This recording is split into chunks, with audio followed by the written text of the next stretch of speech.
You mentioned all the road courses coming up. James from New York has called in at 844 NASCAR NBC. I think James wants to ask you about all the road courses coming up. James, go ahead. You're on with Chris Buescher.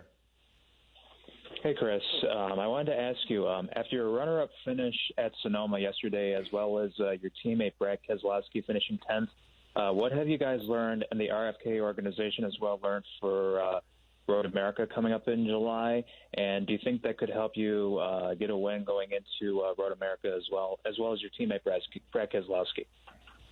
Yeah, 100%, James. I would say that we went to COTA early in the year, and we missed it. We just we weren't where we needed to be. We came back, everybody back at the shop really took a step back, regrouped, dove into why we weren't good there, and really basically got us better, got us really competitive, so that we were able to go to the Glen test. We did the tire test not right before the 600.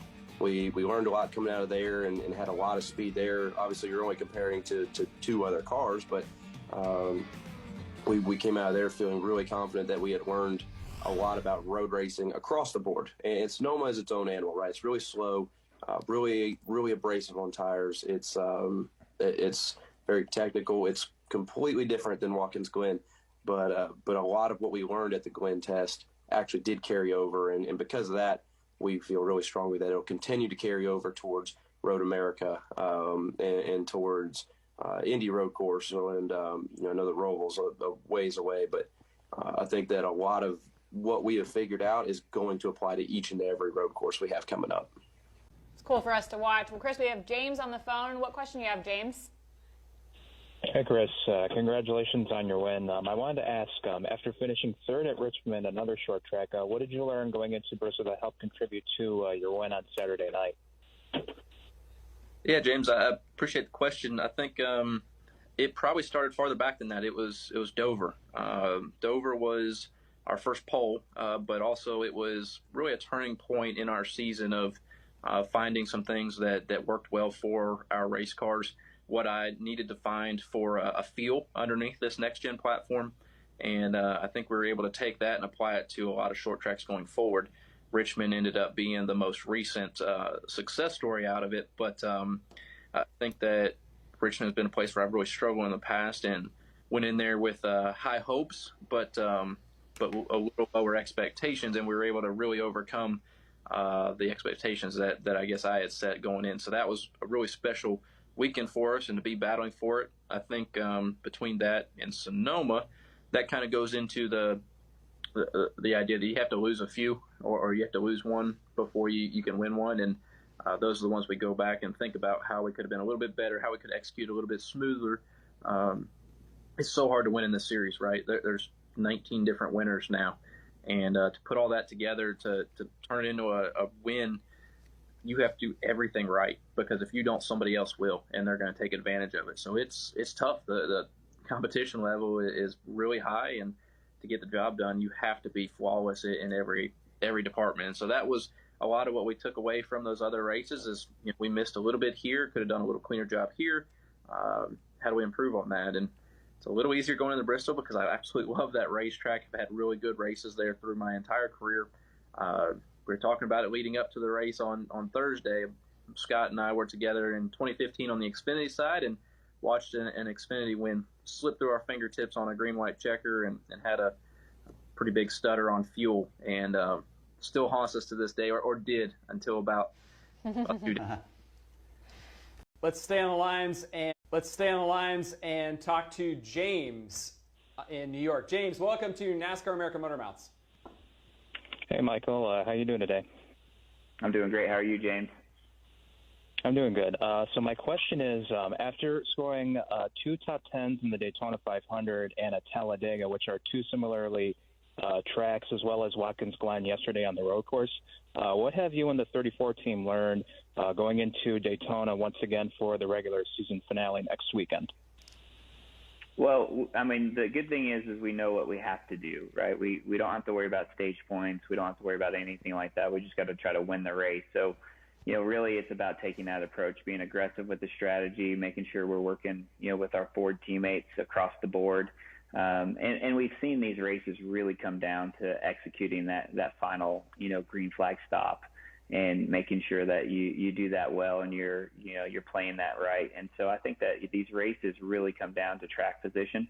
But leading up to that is that last green flag stop. So you got to have a good plan. You got to work with your friends well. And, at the same time, you just got to be prepared for anything, because at Daytona, we've seen it go, green and not a lot of action.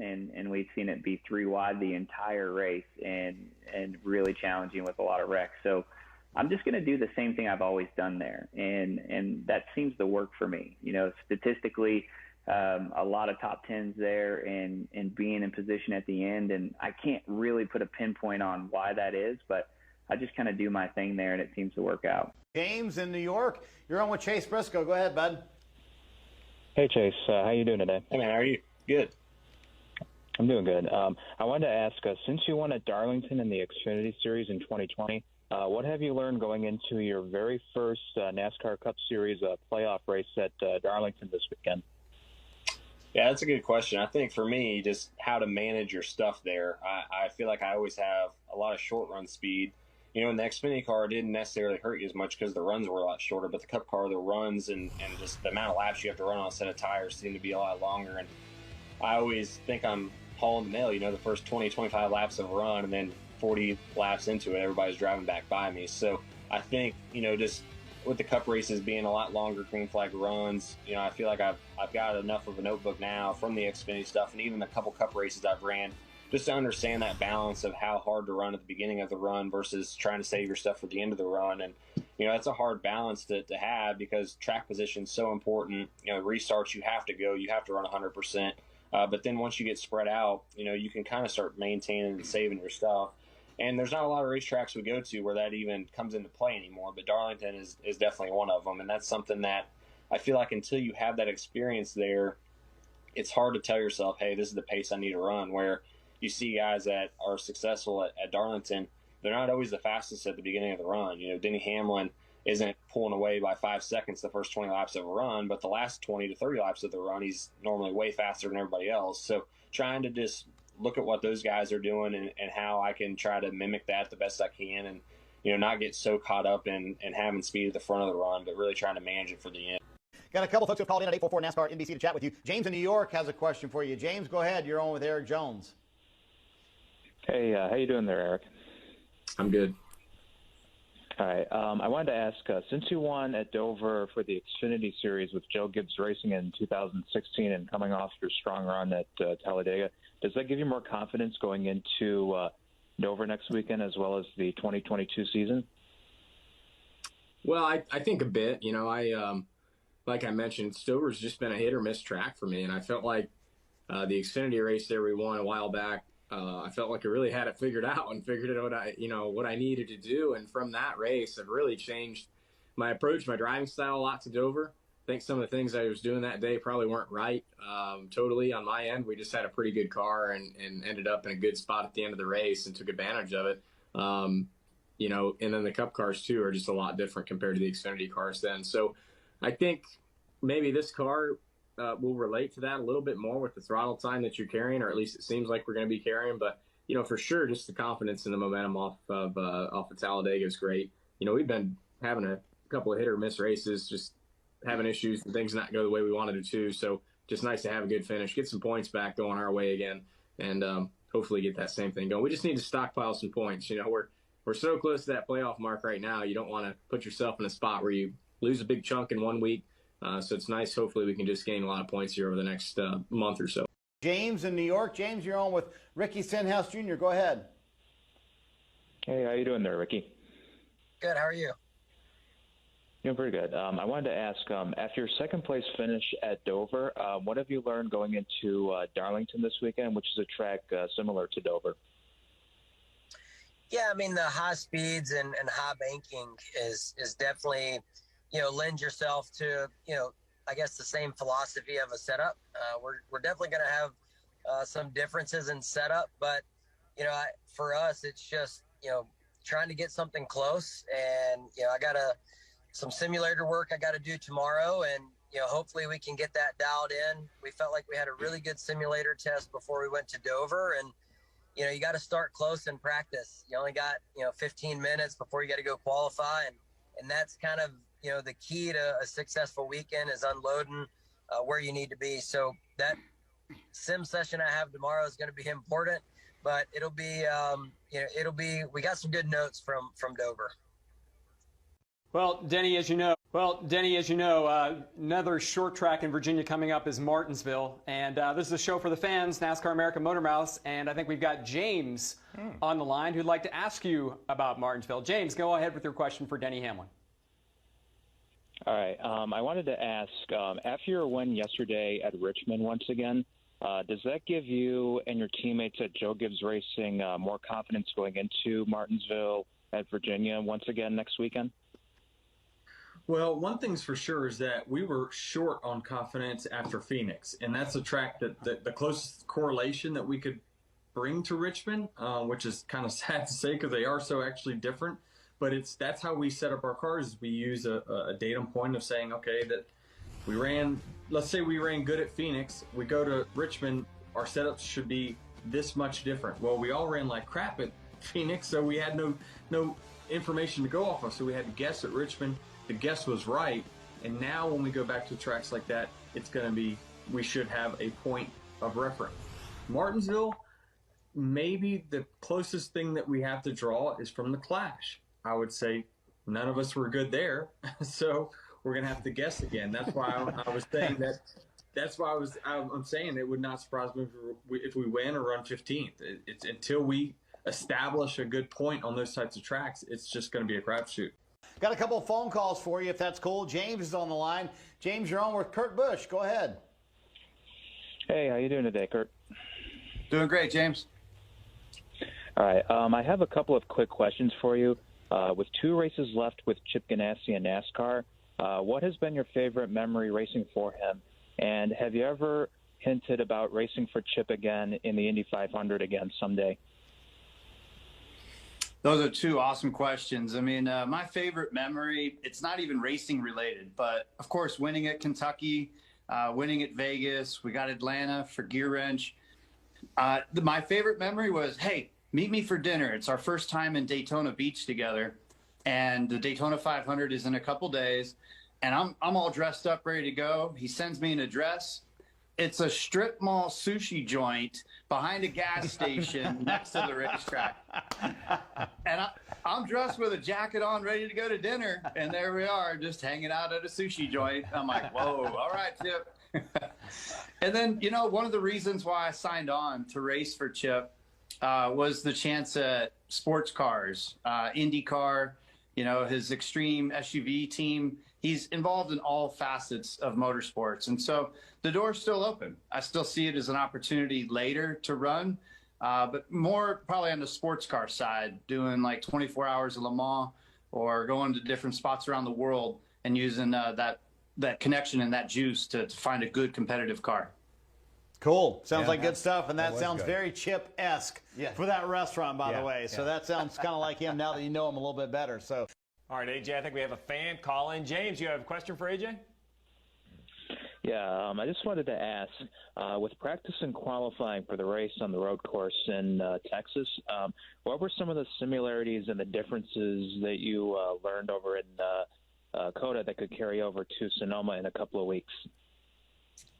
Well, James, I mean, they're completely different racetracks. The one thing about it was that at COTA, it really used the Goodyear tires as well. So you get a lot of wear there.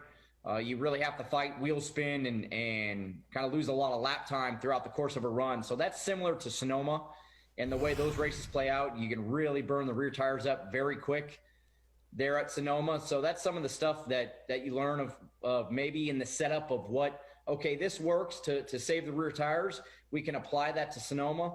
But in general, they're completely different racetracks.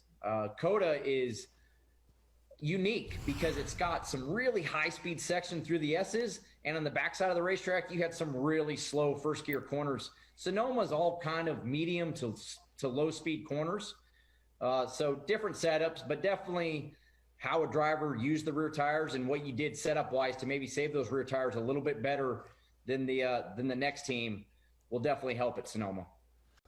So Ty, this is a call-in show, as you know. I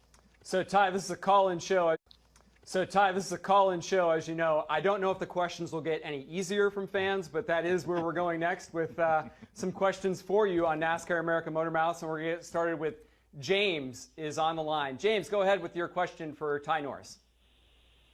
Hey, Ty. Congratulations on your big win with Daniel at Sonoma on Sunday. My question is that with Daniel and Ross Chastain both getting their first wins on a road course, how much confidence do you have at Trackhouse Racing with both cars going into the playoffs now?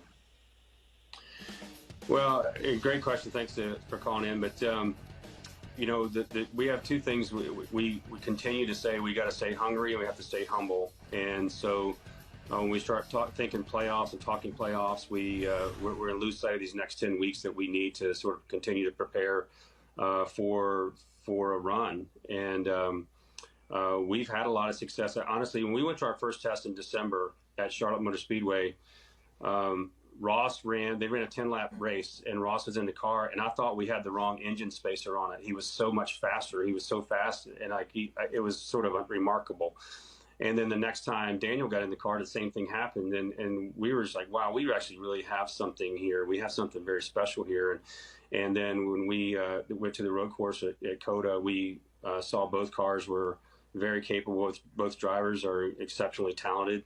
So, yeah, when we go to road courses, we feel good. We go to intermediates, we feel incredible. We feel great at speedways. I say our short track program leaves a little left to be worked on.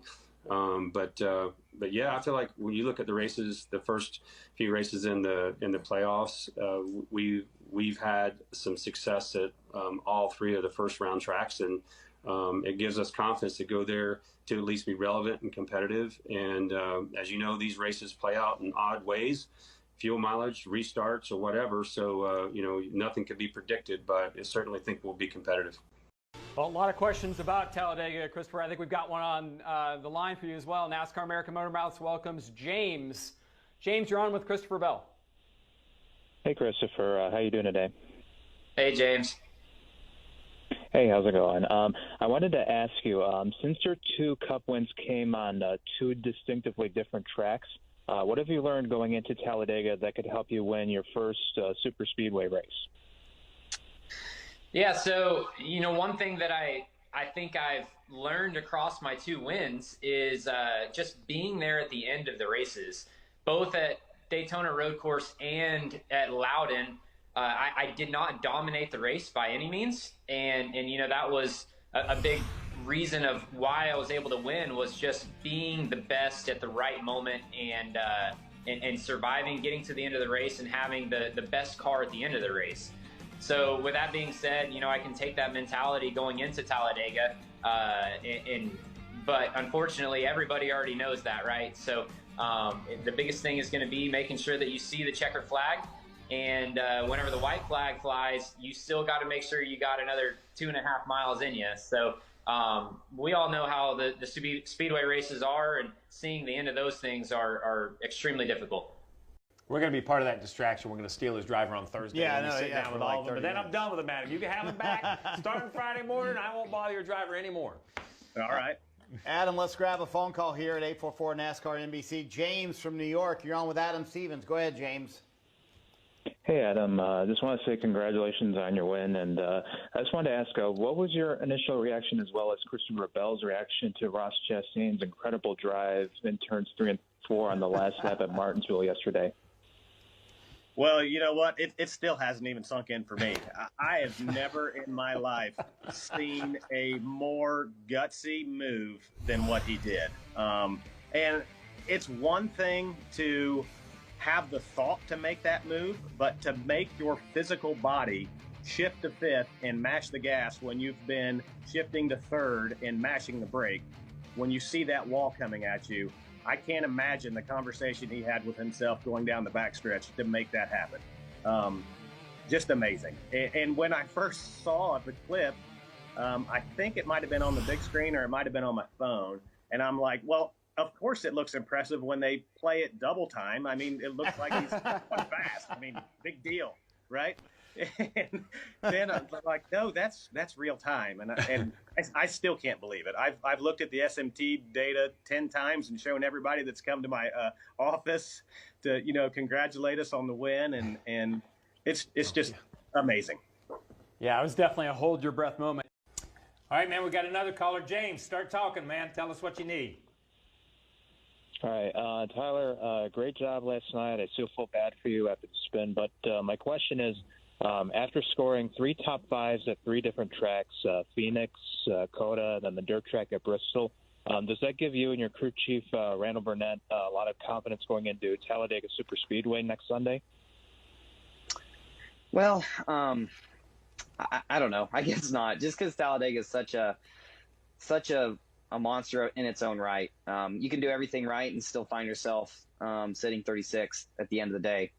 You can do everything wrong and find yourself finishing the race 5th. I've done that a few times in my Cup career, hit about everything and still get a top 10 out of it somehow with a wrecked car. So it's just one of those races where you got to have a game plan, and you got to be ready to throw that game plan out of the window on lap 20 when things start changing. But we'll just see how it goes. The Fords were really strong at Daytona. Atlanta, it was a little bit more even across the field just because of how much handling came into play. But Talladega, I think it'll be even more, wide open. There's just more grip. The track's wider, and the corners aren't as aggressive to the straightaways. So hopefully we've caught up a little bit to those Fords, but I think we're definitely going to have to work really hard to be in position to, get another one of those top 5s and hopefully a win too. All right, let's take a phone call from James in New York, where NASCAR is headed this weekend, race at Watkins Glen. James, you're on with Randall Burnett on NASCAR America Motor Mouth. What you got? Hey, Randall. I wanted to ask, after winning at both Road America and Indianapolis, what have you and Tyler learned going into Watkins Glen this weekend, as well as the Charlotte Roval for the playoffs? Well, definitely, like I said, we've been looking at the setup stuff. It is going to be probably a little bit different than what we've had. The tires, the same. So we've got all those notes to go off of. But just this road course is so much higher speed. We see some good speeds at COTA as well, but we also see some really, really low speeds at COTA. So, it's just a little bit different animal. And it's always been that way. Even when we were just racing at Watkins Glen and Sonoma, they're 2 completely different animals. So we've been working on, the braking zones and getting through the bus stop good and over the bumps there. Let's grab one phone call real quick. James from New York has called in to chat with you. James, you're on with Noah Gregson. Go ahead. Hey, how you doing there, Noah? What's going on? Doing good, buddy. I wanted to ask, every time you run in the Xfinity Series for Junior Motorsports, what do you learn that helps apply with Colleague Racing and Beard Motorsports in the Cup Series? Oh, that's a good question, James. The biggest thing is just like fuel strategy and knowing when you're going to pit. That's one thing that I've been kind of focusing on, and I feel really comfortable, almost like I can call the strategy of an Xfinity race. It's fairly simple, actually, to call the strategy of an Xfinity race, but just being on top of it and being on the same page as the crew chief in the Cup cars that I'm running with the 62 with Beard Motorsports, and along with the 16 over at Colleague Racing. They both are great race teams, and but it always helps to be on the same page. So with more laps and more opportunity to pit under green and different circumstances, being on top of it has really helped me. And that's probably the most important thing, is the strategy side that I can take from learning it in Xfinity and taking that over to the Cup Series side. Mike, we're going to go to the phones, and we're going to talk to James. James, what's on your mind? Hey, how you doing there, mate? Good, I'm doing buddy. wonderful. What's How up? are you? All right, doing good. I wanted to ask, Myatt, after finishing second at Portland this past weekend, what have you learned that will help you going into Road America next month, as well as the Indianapolis and the Charlotte Roval later this season? Well, a lot of what I learned is actually mostly based on what's happening when it rains. I learned how to push myself to be a little better in certain areas of the track, but as far as Road America and Indy goes, if it doesn't rain, then I'm not sure I'll be able to take much from Portland this weekend, because I feel like, Road America is so much faster of a racetrack. I feel like you're doing, 160, 170 in a turn one, and it's before you get to the brakes at least. But, if it does rain, then it's definitely going to help me out a lot, because I figured out a lot of stuff this weekend. And so that's a good question. It's definitely going to help me out if it rains. Thanks for calling.